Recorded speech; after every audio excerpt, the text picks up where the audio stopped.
just want to ask you first, in the generic way, how does your practice help you navigate and stay sane when you pick up the news or go online every day and your jaw drops? What's your basic approach that helps?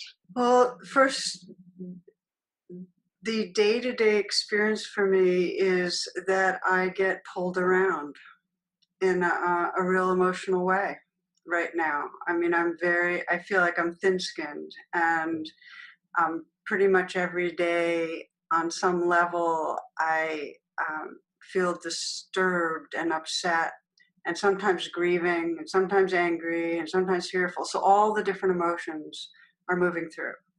And so my practice lets me be real about that. Mm.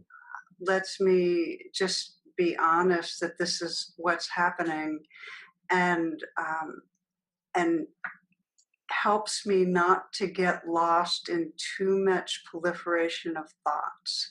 So one of the basic things I've found is that I have to be careful how much news I take in, Mm. because it's not healthy. It's an addiction, I find, to be, fixated on taking in too much. So I have to limit how much I take in. And the biggest single thing is to not get caught in a sense of a bad other. Say more. There's so much harm going on.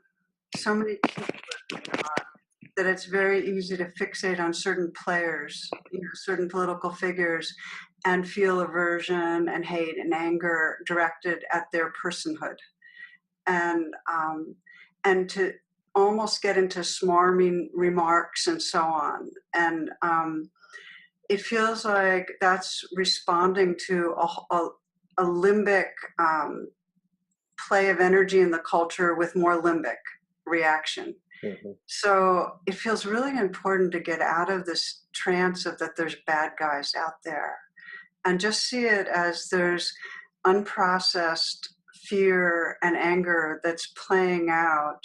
It's playing through some bodies that are more wounded than other bodies or whatever, but not to make the person bad.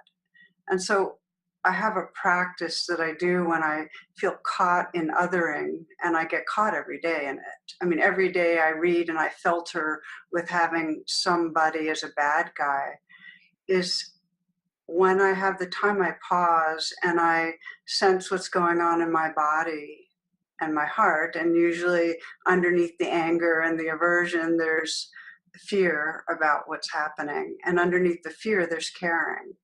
And if I can get down to the caring, then I can sense really as it's just a play of woundedness that's on a cultural level, and it's not a bad person.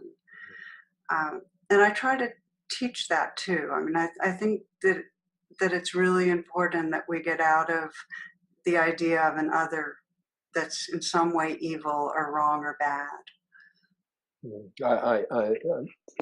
I have a very similar attitude in my better moments where it's not so much that person is evil. It's just, in the Buddhist sense, ignorance, just not seeing clearly how suffering is created. And